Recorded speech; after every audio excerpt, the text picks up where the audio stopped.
एक जंगल में हजारों जानवर रहते थे। शेर, बाघ, हिरण, हाथी, बंदर, मगरमच्छ और कई पक्षी। हर कोई अपनी जिंदगी में मस्त था। लेकिन उस जंगल में दो प्राणी ऐसे थे जिनकी मुलाकात ने पूरे जंगल की कहानी को ही बदल दिया। पहला था चालाक लोमड़ी, जिसका नाम था ललिता। ललिता जंगल की सबसे चतुर और समझदार लोमड़ी मानी जाती थी। वह न केवल दिमाग से तेज थी बल्कि बोलने में भी माहिर थी।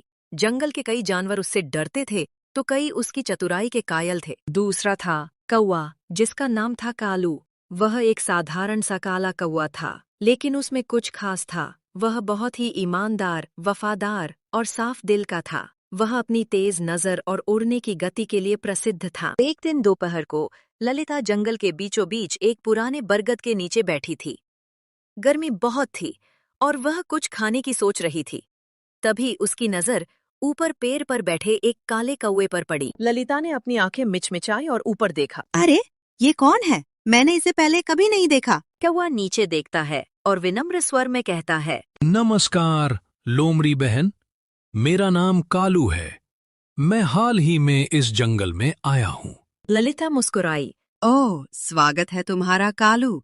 तुमने हमारे जंगल को क्यों चुना? क्योंकि यहाँ हरितवन की हरियाली, नदियाँ और शांति मुझे बहुत पसंद आईं।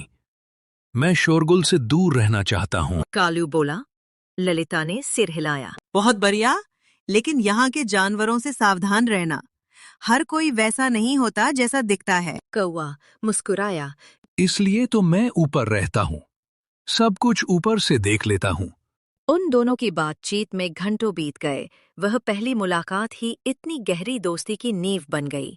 अगले कुछ दिनों में कालू और ललिता की मुलाकातें बढ़ने लगीं। सुबह कालू उड़ते हुए जंगल का हाल बताता और ललिता नीचे से उसकी बातों पर अपनी चतुर टिप्पणियां देती। कभी कभी वे एक साथ शिकार की योजना भी बनाते। ललिता जमीन पर रहने वाले जानवरों की आदतों को जानती थी और कालू हवा से उनकी गतिविधियों का निरीक्षण करता।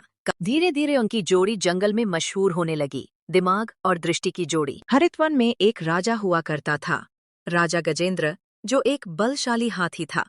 गजेंद्र बूढ़ा हो चुका था और अब उसे जंगल के शासन में ज्यादा दिलचस्पी नहीं थी।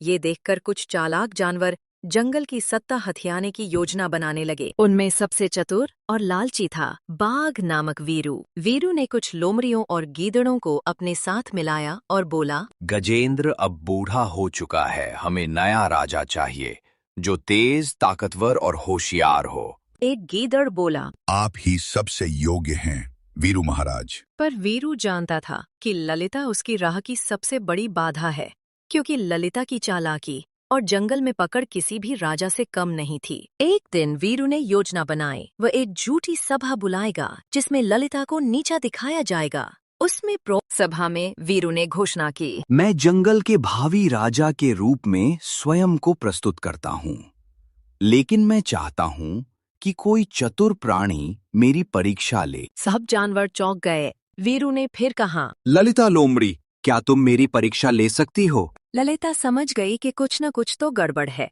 पर वो मुस्कुराई और बोली, बिल्कुल, मैं 3 सवाल पूछूंगी। अगर तुमने सही उत्तर दिए तो मैं तुम्हारे राजा बनने का समर्थन करूंगी। पूरा जंगल चुप हो गया। ललिता ने पहला सवाल पूछा, ए वीरू, अगर जंगल में सूखा पड़ जाए और सभी जानवर पानी के लिए तरसे तो तुम क्या करोगे? वीरू बोला। मैं नदी की खुदाई करवाऊंगा और पानी बांटूंगा। ललिता मुस्कुराई। ठीक है।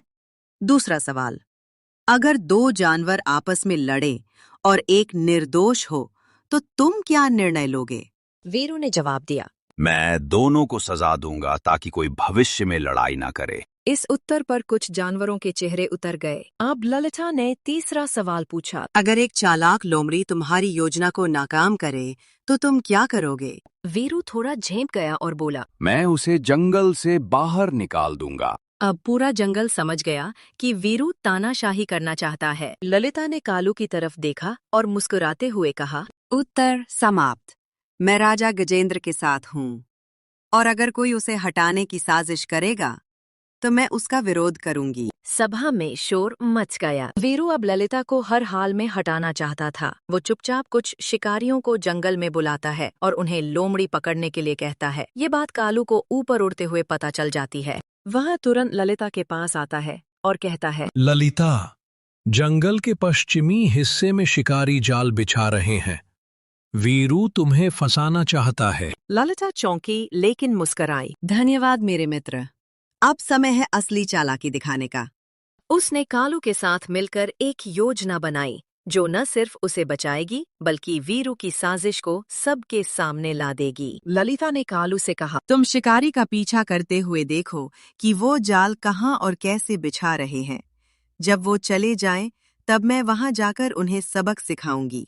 कालू तुरंत उड़ गया। वह पेड़ की शाखाओं से उड़कर उस ओर पहुंचा जहां से इंसानों की गंध आ रही थी। उसने देखा 4 शिकारी बड़े ध्यान से पेड़ के नीचे घास में एक बड़ा सा फंदा बिछा रहे थे और उसके ऊपर सूखी घास रख रहे थे। पास में मांस का एक टुकड़ा भी था। एक शिकारी बोला, लोमड़ी आएगी तो इस मांस की खुशबू से आकर्षित होकर यहीं फंसेगी। दूसरा हंसा। हमें राजा वीरू से इनाम मिल जाएगा। कालू ये सब सुनकर लौट आया और पूरी जानकारी ललिता को दे दी। अगली सुबह सूरज की पहली किरण के साथ ललिता अपने नाटक की तैयारी में लग गई। उसने पास ही की झील में जाकर अपने शरीर को गीली मिट्टी से सना दिया ताकि वो घायल और कमजोर दिखे। फिर वह धीरे धीरे लंगड़ाते हुए उसी दिशा में जाने लगी जहां जाल बिछा था। जैसे ही वे जाल के पास पहुंची, कालू पेड़ पर बैठ गया और अपनी तेज आवाज में काऊ काऊ करने लगा। यह उसका इशारा था। ललिता ने मांस को सूंघा लेकिन दूर से। फिर उसने जोर से चिल्लाते हुए कहा, हाय, कितना भूख लगी है लेकिन चल नहीं पा रही। काश कोई मदद करता। छिपकर दूर से शिकारी यह देख रहे थे। उन्हें लग रहा था कि लोमड़ी जाल की ओर बढ़ रही है, लेकिन अगले ही पल कुछ ऐसा हुआ जिसने सबको चौंका दिया। ललिता तेजी से जाल के चारों ओर गोल गोल दौड़ी और फिर एक तरफ के झाड़ी में छिप गई। फिर कालू ने अपने पंख फैलाए और उड़कर वीरू के पास पहुंचा। वो जोर जोर से चिल्लाया, वीरू महाराज, जल्दी आइए। ललिता घायल है और मांस के पास गिरी पड़ी है। अब आप उसे पकड़ सकते हैं। वीरू की आंखों में लालच चमक उठा। वो अकेला ही दौड़ पड़ा। जैसे ही वो मांस के पास पहुंचा और उसने उसे मुंह से उठाया, तभी धड़ाम जाल बंद हो गया और वीरू बुरी तरह उसमें फंस गया। शिकारी भाग कर आए पर चौंक गए। लोमड़ी नहीं, बाघ फंसा हुआ था। उन्हें गुस्से में हंस। धोखा हुआ है, ये कोई और योजना लगती है। तभी पास की झाड़ियों से ललिता और कालू बाहर निकले। ललिता बोले, देखा, जो दूसरों के लिए गड्ढा खोदता है खुद उसमें गिरता है। इस घटना की खबर जंगल भर में फैल गई। राजा गजेंद्र ने एक आपात सभा बुलाई। गजेंद्र ने गुस्से में कहा, वीरू, तुमने जंगल में राजद्रोह किया। तुम्हें बाहर से इंसान बुलाकर हमारे कानून तोड़े। वीरू चुप था। अब उसकी चालाकी नहीं चली। गजेंद्र ने आदेश दिया, वीरू को जंगल से निकाल दिया जाए और जो जानवर उसके साथ मिले थे उन्हें सावधान किया जाए। पूरा जंगल ललिता और कालू की प्रशंसा से गूंज उठा। इस घटना के बाद ललिता और कालू की दोस्ती पूरे जंगल में प्रसिद्ध हो गई। उनकी जोड़ी को सब अद्भुत मित्र कहने लगे।